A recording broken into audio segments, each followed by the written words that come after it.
नमस्ते दोस्तों। पर्दाभाष रिव्यू में आपका बहुत बहुत स्वागत है। आज मैं बात करने वाली हूँ Amazon प्राइम वीडियो की लेटेस्ट रिलीज दलदल के बारे में। अगर आप क्राइम थ्रिलर देखने के शौकीन हैं तो इस सीरीज का नाम आपने जरूर सुना होगा। इसमें भूमि पेडनेकर एक बहुत ही अलग अंदाज में नजर आ रही हैं। तो चलिए बिना किसी देरी के इस सीरीज की गहराई में उतरते हैं और देखते हैं कि क्या ये वाकई आपको बांधी रखने में कामयाब होती है या नहीं। इस कहानी के सेंटर में है डीसीपी रीटा फरेरा, जिनका रोल भूमि पेडनेकर ने निभाया है। रीटा मुंबई पुलिस में एक नई अपॉइंट हुई ऑफिसर है जो एक ऐसे सीरियल किलर की तलाश में है जो अपने शिकार की कलाइयां काट देता है।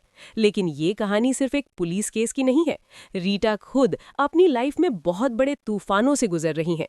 उनके पास्ट के कुछ कड़वे सच और उनकी नशे की लत उन्हें अंदर से खोखला कर रही है। दूसरी तरफ हमें दिखाई जाती है अनीता, जिसे समारा तिजोरी ने निभाया है। अनीता एक जर्नलिस्ट है और दिलचस्प बात यह है कि उसकी लाइफ की मुश्किलें और उसका पास्ट भी कहीं ना कहीं रीटा जैसा ही है।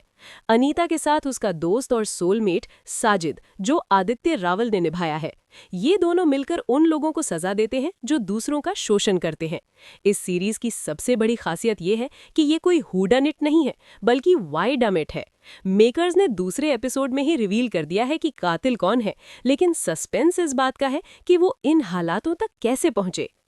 एक्टिंग और परफॉर्मेंस। अब बात करते हैं उन लोगों की जिन्होंने इस शो को अपने कंधों पर टिकाया है। भूमि पेडनेकर ने रीटा के किरदार में जान डाल दी है। अक्सर फिल्मों में हम गुस्सैल पुलिस वाली का एक बंधा बंधाया रूप देखते हैं, लेकिन भूमि ने इसे बहुत ही रियल रखा है। वो कई बार आपको इरिटेट करेंगी, कई बार गैर जिम्मेदार लगेंगी, लेकिन फिर भी आप उनके दर्द को महसूस कर पाएंगे। लेकिन मेरी नज़र में इस शो की असली जान समारा तिजोरी और आदित्य रावल हैं। आदित्य रावल ने साजिद के किरदार में जो दर्द और गुस्सा दिखाया है वो वाकई काबिले तारीफ है। वहीं समारा तिजोरी ने अपनी आंखों और बोलने के अंदाज से जो पागलपन स्क्रीन पर उतारा है, उसे देखकर रोंगटे खड़े हो जाते हैं। बिना किसी शोर शराबे के उन्होंने एक डर पैदा करने वाली साइको किलर की भूमिका बहुत खूबसूरती से निभाई है। सीरीज की खामियां। ऐसा नहीं है कि ये सीरीज एकदम परफेक्ट है। चूंकि ये एक वाइड एनिट है, मेकर्स का पूरा फोकस कातिल की दिमागी हालत और उसके पीछे की वजहों को समझाने में चला गया है। इस चक्कर में जो एक थ्रिलर में तेजी होनी चाहिए वो कहीं ना कहीं कम पड़ जाती है। कई बार ऐसा लगता है कि मर्डर सिर्फ एक नंबर बनकर रह गए हैं और सारा फोकस साइकोलॉजी पर ही है। बीच बीच में सीरीज की रफ्तार थोड़ी धीमी हो जाती है और टोन काफी डार्क और भारी लगती है। अब बारी है मेरे अपने नजरिए की। मुझे लगता है कि दलदल एक बोल्ड कोशिश है। ये हमें दिखाती है कि कैसे दो लोग एक जैसा दुख झेलकर भी अलग अलग रास्ते चुनते हैं। एक कानून की रक्षक बनती है तो दूसरी कानून हाथ में लेने वाली।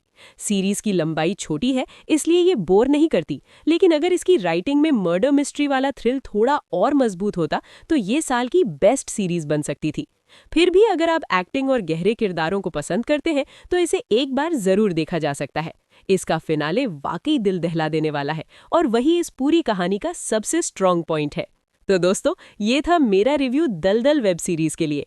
क्या आपने ये सीरीज देखी? और अगर देखी है तो आपको भूमि पेडनेकर का ये नया अवतार कैसा लगा? मुझे कमेंट सेक्शन में जरूर बताइएगा।